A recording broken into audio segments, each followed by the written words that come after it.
তুমি ঘুমাও, আমি তোমার মাথায় হাত বুলিয়ে দিই। চাইলেও এখন আর ঘুমাতে পারি না। কেন? কিছু প্রশ্ন সারাক্ষণ মাথার মধ্যে ঘুরতে থাকে। এই যন্ত্রণাগুলো আমি আর নিতে পারছি না জানি।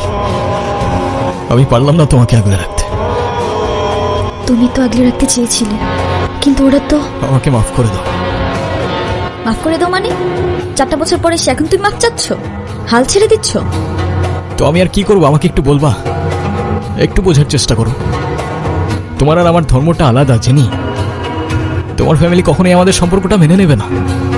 তুমি কি আমাকে ভালোবাসো না? আরে দুনিয়ার সবাই মেনে না নিলে যদি আমার প্রতি তোমার ভালোবাসাটা কমে যায় না, তাহলে থাকো।